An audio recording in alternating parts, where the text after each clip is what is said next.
J'appartiens à la cohorte des personnes qui s'exercent à la mémoire topographique. La maison de Nono est une longère de 2 pièces, surmontée de greniers mansardés.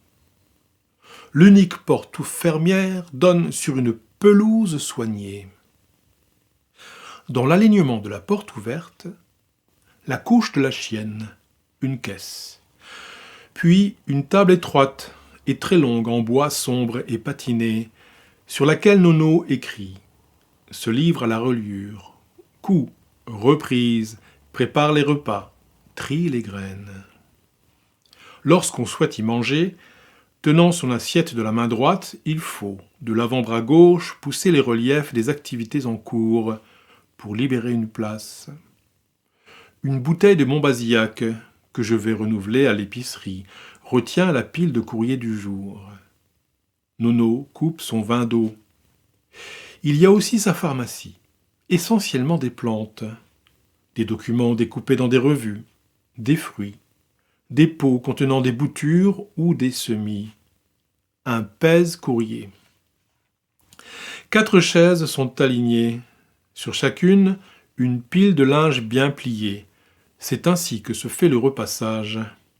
Face à la porte, du haut en bas, des étagères remplies de livres, de documents, du matériel de reliure, rouleaux de papier, de toile, pots avec pinceaux, ciseaux, pinces, une balance que je suis autorisé à utiliser. Sur le mur de droite, l'utilitaire. Un placard avec instruments de cuisine et provisions en vrac, dans des bocaux. Sous la hotte, une cuisinière accueille à l'année une marmite de soupe ou de ragoût pour nous.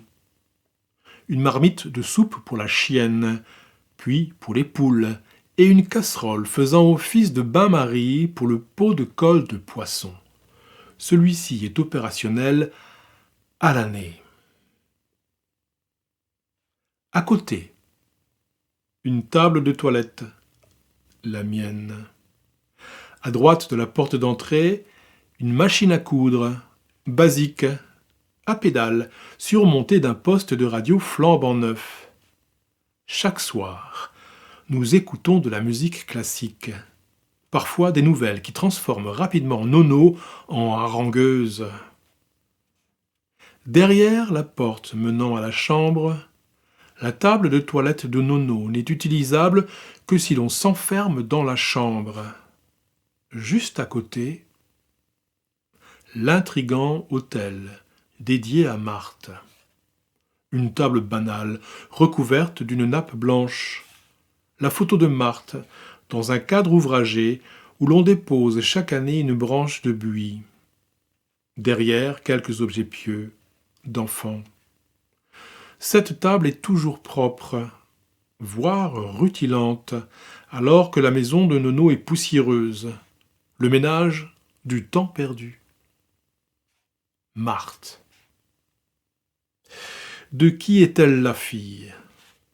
Pas de Nono. Marthe est morte.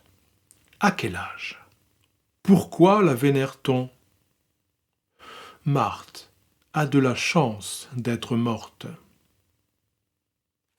Je viens de vous lire un extrait d'un livre de France Sénoff, Quand même, disponible sur librairie.fr. Merci pour votre écoute.